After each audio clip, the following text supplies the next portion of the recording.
Hey Blue Merinos, we're getting ready to make a bow. We're going to be using an easy bow maker and 3 rolls of ribbon.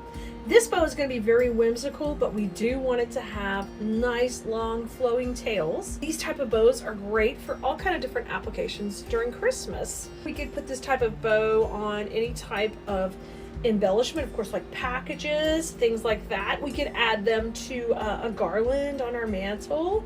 On the end specifically would be really fun. It's also fun to add bows to your existing artwork in your house for the holidays. So when you get 3 rolls of ribbon like this, you've got plenty to make several bows.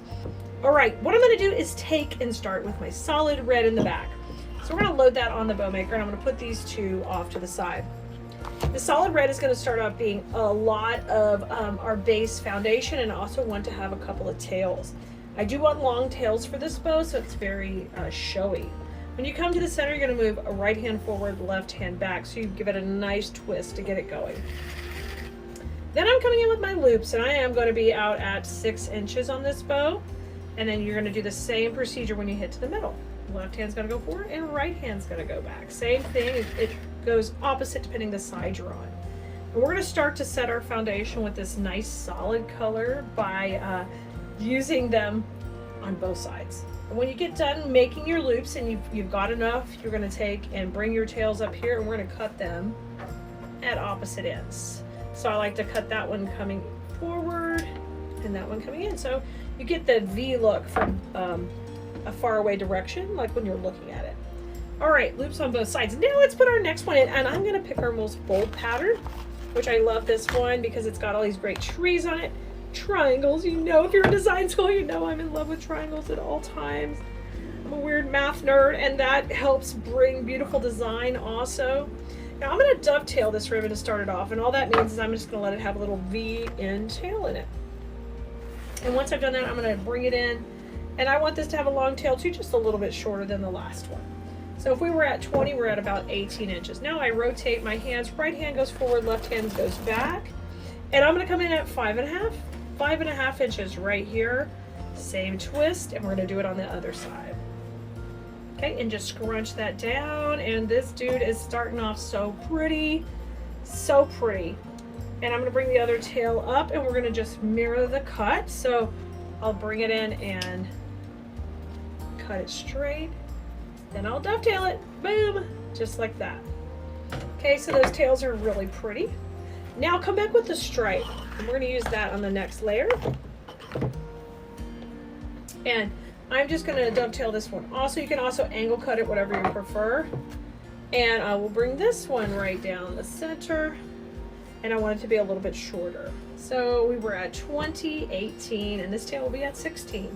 Hold it right in the center when you get ready to pull back with your left hand. And if you are left-handed, you can take and you can switch the bow maker around. And if you guys need any of these supplies, we'll have a supply list for this entire project, so you can grab what you need to make this exact bow from our website. You guys, if you've never shopped with us, we carry really beautiful ribbons.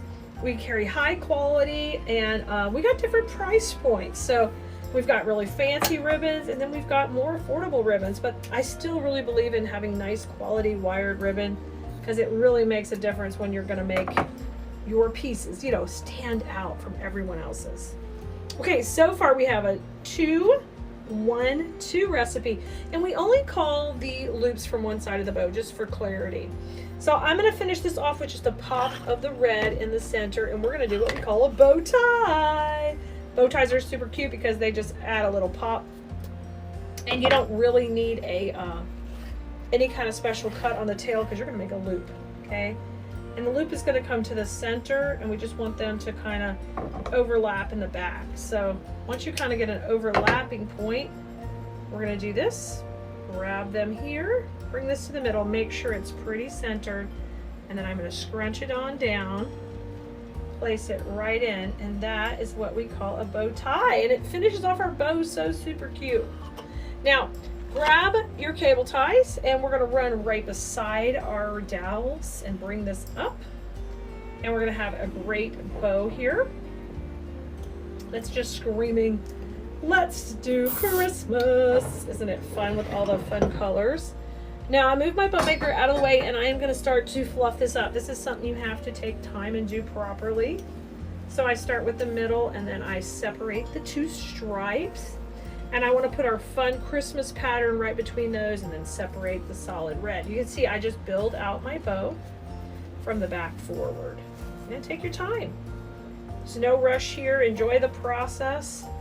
Let all the layers come together to make a beautiful bow. And when you're all done, we're going to go ahead and add a cable tie to the back.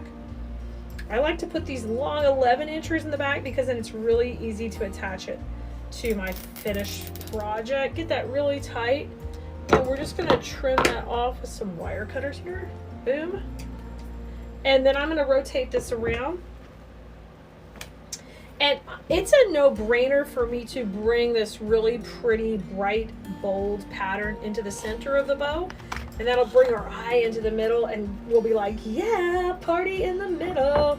So I love that part. So I'm going to take this and just slice this right down the middle. And we'll just get a little strip. About 12 inches is ample. And then I'm going to just fold it to get a nice little strip of that color. And you can do that as thin as you want. I'm going to keep it a little bit thicker than the cable tie. You see how finished and polished it looks? It just adds this great little touch. And I'm always saying in design school that depth and dimension mean more money in your work. And if you want to learn to make pieces that are beautiful and later sell them, we are here to support you on that journey and would love to teach you. And little details like that kind of matter. So take the time to make something beautiful for your home today and share it with us because we would love to see it.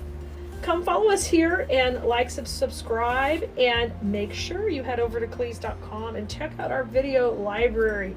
If you need links or help to find any of this, we have a full team ready to help you. We can't wait to see you on your floral design journey. I'll see you next time, Bloomerinos. Go have fun with flowers.